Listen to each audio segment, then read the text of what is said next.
waxaa aad looga sheekeeyaa halgankii laga soo maray xornimada, balse weli ma ka fakartay kii loo galay in didibada loo aaso lana xajisto madaxbannaanidii la helay iyo ka shaqaysiinta nidaamka dowladnimo. Halganka xornimo doonka keliya ma ahan in ay gumaystayaasha dalka ka tagaan, ee wuxuu ahaa in la yagleelo dowladnimo mug leh oo wax ka beddesha nolosha shacabweynaha. 60kii sano ee ay Soomaaliya xornimada haysatay, waxaa haygaanka geediga hadba caynaanka u dhuujinayay dhacdooyin waaweyn, kuwaas oo aan ka xusi karno 6 dhacdo saameyntooda keliya aan taariikhda ku xardhanayn, ee sidoo kale yeeshay raadad aan ka tirmi doonin nolosha jiilal badan.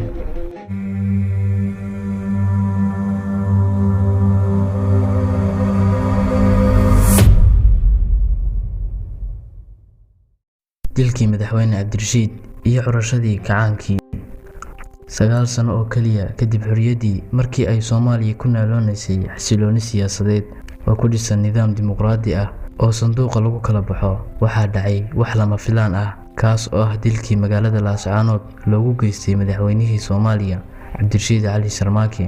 Hal dhacdo oo ka dhacday gobolka Sool ayaa gilgishay guud ahaan geyiga Soomaalida, waxayna afgembi u riday xukunkii rayidka ahaa ee dalka ka jiray.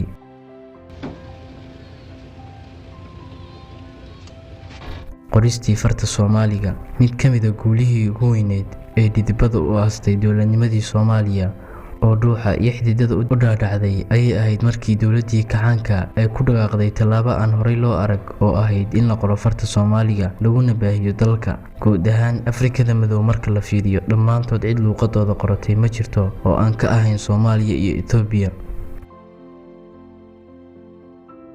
dagaalkii 1977 ee lala galay Itoobiya, Soomaalidu waxay muddo dheer aaminsanayd in xornimadu aysan dhammaystirmin ilaa ay jiraan gobollo Soomaaliyeed oo maqan, kuwaas oo ku hoos jira dowlado kale. Dareenkaas ayaa ugu dambeyntii horseeday in mid ka mid ah dagaaladii ugu waaweynaa ee Afrika soo maray uu dhex maro Soomaaliya iyo Itoobiya.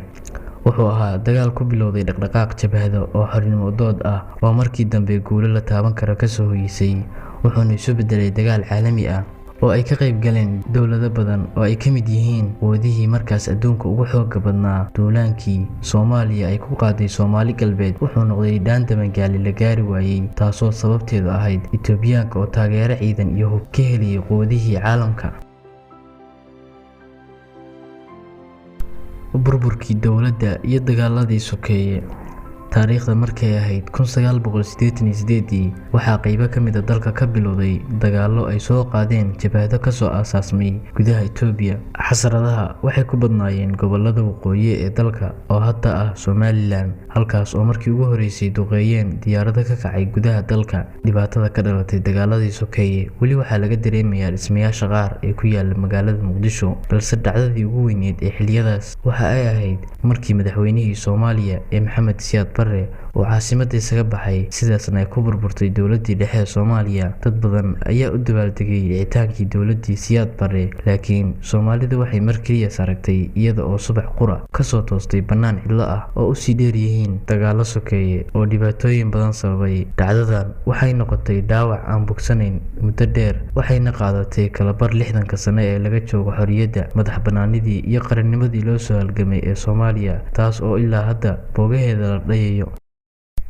shirkii Carte, madaxweynihii markaas la doortay ee Jabuuti Ismaaciil Cumar Geelle ayaa sanadkii 1999 khudbad uu ka jeediyay shirka golaha loo dhan yahay ee Jamciyadda Quruumaha ka dhaxaysa ka sheegay in dalkiisa uu qabanayo shirweyne dib u heshiis oo gogol loogu fidinayo beelaha Soomaalida si ay u soo dhistaan dowlad loo dhan yahay. madaxweynihii lagu soo doortay shirkii Carte ee Jabuuti wuxuu ahaa Cabdiqaasim Salaad Xasan. wuxuu markii dambe shirkaas bilowday sanadkii xigay ee 2000, waxaana halkudhig looga dhigay talo nin lehba u galgasha, tolna waa u ergaaye. waxaa ka qayb gashay ilaa 2000 oo ergo oo isugu tegay shirweynihii dastuurka lagu ansixinayay, baarlamaanka lagu soo xulay, kadibna madaxweyne loogu doortay Cabdiqaasim Salaad Xasan. kulligiinba Soomaaliya ee hadalkii oo kooban, koran buubi iyo qaalimaad karin la moodeene, warbalkow dhafaalada hubbaad kuray u dhiibteene. kacdoonkii maxaakiimta, dhacdooyinka lama filaanada ahaa waxay ku badnaayeen Soomaaliya tan iyo markii ay xornimada qaadatay 60 sano ka hor, waxaana ka mid ah markii sanadkii 2006 ay sidii daadkii dalka maansheeyeen dhalinyaro diindoon ah kuwaas oo shacabka taageero xooggan ka heliyay howlgalkii ay Muqdisho ka bilaabeen midowgii maxkamadaha Islaamiga ah ee Soomaaliya. Wuxuu ahaa mid isbedel weyn ku sameeyay taariikhda Soomaaliya. Waxay dagaalo culus la galeen hogaamiye kooxeedyadii Soomaaliya ee la aaminsanaa inuu taageeri jiray Mareykanka, iyagoo waqti kooban kula wareegay inta badan koonfurta iyo bartamaha Soomaaliya.